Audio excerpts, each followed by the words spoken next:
Merci de nous rejoindre pour l'instant. Revue de presse. Landry Salanon déjà en position pour nous aider à découvrir ce qui fait l'actualité ce jour-ci. Landry Salanon, bonjour. Bonjour, Joël Etonji. Alors, parlant de l'actualité, on retient quoi prioritairement? Oui, on parlera évidemment de football avec les écureuils du Bénin qui, heureusement ou malheureusement, ne seront donc pas la 24e équipe à cette coupe finale, j'allais dire à cette finale de la Coupe d'Afrique des Nations. Voilà, en dépit de la réforme opérée par la CAF, désormais 24 équipes. Les Béninois ont donc trébuché, c'était donc ce mardi, face donc à l'équipe de la Sierra Leone, 1-0 à la 19e minute. On reparle évidemment du sujet dans un instant avec différentes appréciations des Canards ce jour.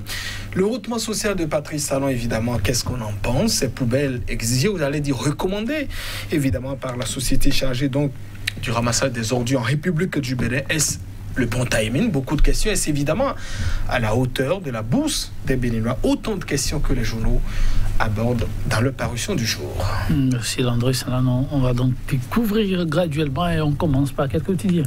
Nous démarrons avec le Télégramme qui nous parle donc de la Coupe d'Afrique des Nations 2021. Le Bénin est éliminé. La Sierra Leone est la dernière équipe qui est donc qualifiée, avec ces images de ces écureuils proposées donc à la une du journal Le Télégramme.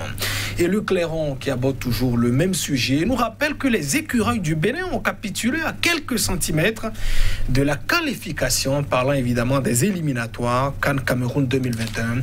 C'était ce mardi au stade Lansana Conté de la Guinée-Conakry. Et au pays émergent, de nous parler plutôt d'un coup de tonnerre pour le journal. Les écureuils sont donc laissés au quai. Ça passe bien pour la Sierra Leone. La main du capitaine Khaled Adénon a éliminé le Bénin. Voilà ce que pense le journal. Entraîneurs, joueurs, staff technique et dirigeants, tous coupables. En tout cas, conviction du journal Le Pays émergent. Et puis au journal L'Afrique en marche, de tenter donc de trouver les raisons de cet échec, j'allais dire des écureuils du Bénin.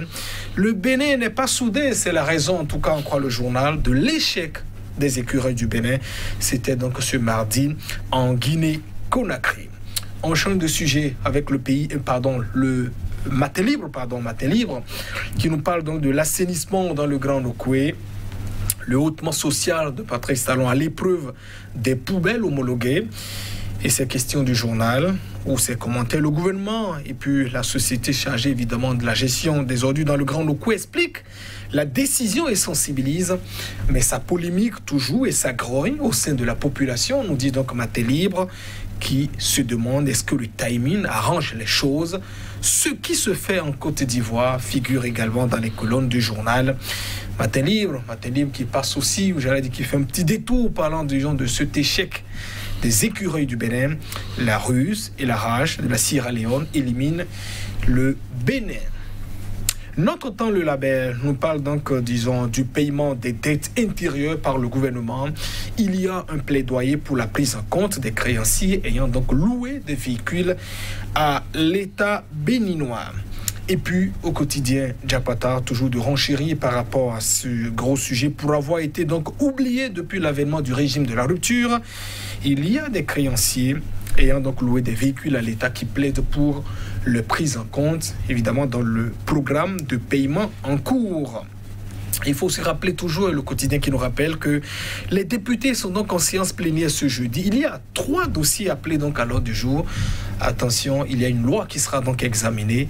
Obligation d'assurance désormais aux véhicules à 2 roues. Entendez donc les motos. Et puis le Nouvel Observateur qui nous parle donc de la politique, notamment de la crise au Bénin. D'anciens syndicalistes réagissent. Voilà les déclarations de Pascal Todjiron, de Paul Esseiko et aussi de Kassamampo de la CSTB. Des propos donc rappelés par le journal. Le quotidien qui nous parle de ces décès tout azimut dans le rang des journalistes. Quid de la police assurance proposée par Aboubacar Takou, s'interroge donc le journal Le Nouvel Observateur. Et puis le soleil levant qui nous rapporte ses propos, disons, du président de la HAC, qui félicite les journalistes. Clôture de la première session ordinaire 2021 au niveau de la Haute Autorité de l'Audiovisuel de la Communication. Rémi Prosper Moretti salue, disons, les professionnels des médias pour leur contribution à l'élection présidentielle apaisée, on dit soleil levant. Et puis l'événement précis qui parle de la politique avec Christian Parfait Aoyo, qui est donc membre de la direction exécutive nationale du PRD. Voilà, au PRD, nous avons un programme de remontada, dit donc ce membre du Parti du Renouveau démocratique. On rappelle que cet allié de la rupture a obtenu un poste dans le gouvernement de Patrice Talon pour son deuxième mandat. Et puis nous allons boucler avec l'Économiste, le quotidien spécialisé qui nous parle donc du Conseil national de crédit du Bénin. Il y a une amélioration de 15,3% du total bilan du système bancaire, disons, en 2020. Et puis la gestion des ressources en eau, l'autorité du bassin du Mono outille ses différents agents. Merci à vous, Landry Salalo. Nous allons commencer avec le Cuiron. Les nouvelles ne sont pas bonnes pour le Bénin. C'est aussi ça. La compétition, on gagne aujourd'hui, demain on perd. Ainsi va la vie. Malheureusement, ça passe très mal dans l'opinion. African Match, il y a plusieurs titres, l'African Match, qui veut voir, à travers ce qui s'est passé sur le terrain, le rectangle vert, la situation du Bénin. Oui, vous savez, chaque journal, d'ailleurs, a donc choisi un peu son angle d'attaque, d'analyse, parlant donc de ce sujet. Les écureuils du Bénin qui ont courbé les chines, c'était donc face, j'allais dire, au 11 national, au 11 de la Sierra Leone. Malheureusement, à la 19e minute, il y a eu donc ce penalty qui a donc scellé le sort des Béninois. Alors que les écureuils du Bénin avaient seulement besoin de match nul, soit d'une victoire, ou bien en tout cas de match, même si on nous battait avec une différence, disons, de 2-1 ou de 3-2. En tout cas, ça nous arrangeait. Et pourtant, à la 19e minute, on n'a donc pas eu, le sort était simplement scellé. Plus donc, effectivement, d'engouement de ces journalistes, j'allais dire de ces joueurs, pardon, pour venir donc à bout de cette équipe. Et il y a eu quand même des constats, en tout cas pour ceux qui ont donc suivi le match. L'engouement, la pugnacité que regrettent donc beaucoup de Béninois d'ailleurs depuis le début du match. Et allons peut-être de nous poser des questions. Est-ce que les écureuils de Bénin étaient donc, disons, dans une certaine perception du déjà gagné? On le dit souvent, vous ne pouvez jamais prétendre d'une certaine victoire tant que vous n'allez donc pas au combat, parce que plus peut-être minuscule soit donc votre adversaire, peut-être qu'il y a forcément des tactiques donc à développer. Sur le papier, on voyait quand même cette équipe du Bénin, en tout cas pour les écureuils, être à la hauteur de ce match, alors même que nous avons eu plusieurs cas, disons, des joueurs sierra-léonais qui avaient donc contracté le Covid. On rappellera qu'il s'agit quand même pour la plupart, disons, des suppléants, des remplaçants. Un seul titulaire figurait donc parmi ceux qui avaient donc contracté donc le Covid, était déclaré. Donc on a vu depuis le 30 mars dernier, aller, retour, report, troisième fois, on espérait quand même que les écureuils puissent en gagner et espérer une 5e qualification pour la Coupe d'Afrique des Nations. Ça a été donc un échec total. Et en conférence de presse d'ailleurs à la fin du match hier, Michel Dussuet n'a donc pas caché, son amertume. Évidemment, c'est une désolation pour nous. Nous avons donc perdu.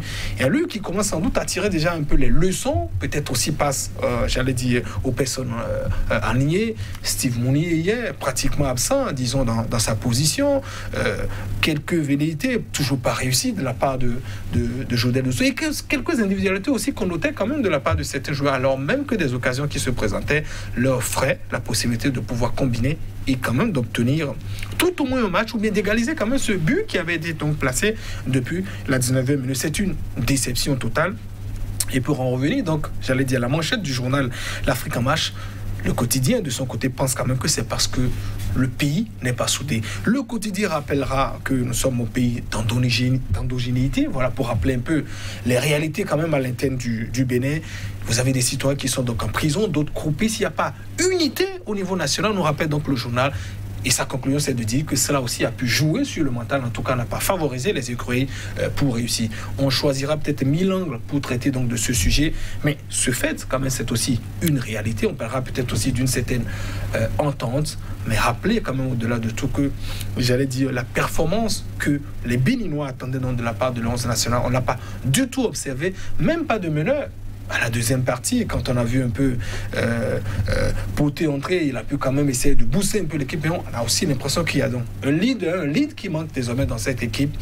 si elle est peut-être vieillissante, il y a beaucoup de jeunes qui jouent. Hein, voilà. Certains les traiteront d'enfants beaucoup gâtés aussi.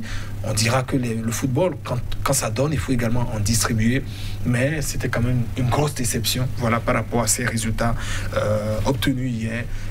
Les Béninois qui ont perdu 1-0 face à l'équipe de Sierra Leone. Nous regarderons, j'allais dire les joueurs aussi regarderont la Coupe d'Afrique des Nations, janvier 2022, disons, à partir de leurs écrans, pas sur le terrain, pas au Cameroun. Oui, pas au Cameroun. Ainsi va la vie. Pendant qu'on y est, oui, les Béninois plus préoccupés par le quotidien que par toute autre chose, c'est aussi la réalité du Bénin. Le hautement social Matin Libre nous offre à sa manchette le lien avec la question de salubrité et puis la bourse du chaque compatriote. Oui, et c'est Patrice Talon qui l'a rappelé, c'était le 23 mai dernier lors de sa prestation de serment. Ce mandat sera placé, en tout cas sous le défi, le hautement social, voilà. Et aujourd'hui, se dit, ce hautement social est donc à l'épreuve des poubelles homologuées. On a vu la récente polémique par rapport à ces poubelles. Réaction après, disons, du directeur chargé de la société de gestion des ordures dans le Grand Nokoué pour dire, oui, nous avons dit qu'on ne force pas personne à forcer à les acheter chez nous. On indique quand même que ce sont des poubelles homologuées. Ça nous permet, ça permet quand même aux camions ramasseurs de pouvoir soulever ces trucs, voilà, j'allais dire ces poubelles, et ça ne s'endommage pas. Ainsi de suite. Reste que peut-être, en tout cas, il y a ces poubelles qui coûtent 25 000 francs et qui sont donc sur le marché. Et aujourd'hui, de se demander, est-ce que c'est le meilleur timing? Est-ce que c'est à la bourse désormais, j'allais dire, disons, des Béninois? Le pouvoir d'achat s'amenuise, il faut quand même le rappeler. Et je vous le dis, les économistes parlent. J'ai bien l'impression que les prochains mois, j'allais dire, ou les prochains mois, évidemment, nous entamons vraiment une situation très dure sur le social. On rappellera, vous savez déjà ce qui se passe au niveau du panier de la ménagère avec ces produits de première nécessité qui flambent totalement. Le litre d'huile d'arachide, voilà, que ce soit donc le maïs, le riz, le haricot, pratiquement tout a pris donc j'allais dire de l'ascenseur, les prix, réactions, même les différentes réactions qui ont été avancées pour tenter de justifier le fait. Reste que nous sommes donc dans une situation où on se pose la question, est-ce que c'est le meilleur timing pour acheter aujourd'hui une poubelle de 25 000 francs CFA pour ramasser les ordures? On a déjà très mal pour pouvoir manger chez nous, c'est déjà très difficile, en tout cas pour plusieurs citoyens, et je pense quand même que le gouvernement peut davantage ménager un peu son calendrier dans ces choses, parce que n'oubliez pas, il y a eu quelques mois, c'est-à-dire pour nous dire, on va vous ramasser de façon gratuite les ordures à la maison, mais en contrepartie, c'est qu'il y a augmentation, par exemple, des frais d'électricité que nous avons donc observé, et alors qu'on n'attend pas fini aussi de digérer, observer le prix du kilowattheure, en tout cas pour ceux qui sont déjà dans la deuxième tranche, commence à bondir de 109 francs, vous êtes désormais à 125 francs, c'est-à-dire 16 francs, 109 francs à 125 francs, voilà, cette différence que vous devez donc supporter. Et puis d'autres choses aussi s'ajoutent. Je crois que le hautement social, en tout cas à ma compréhension, voilà, ça n'est pas ça. Voilà. Merci à vous, Landry Salanon. Oui, c'est la réalité telle présentée par les quotidiens. À demain.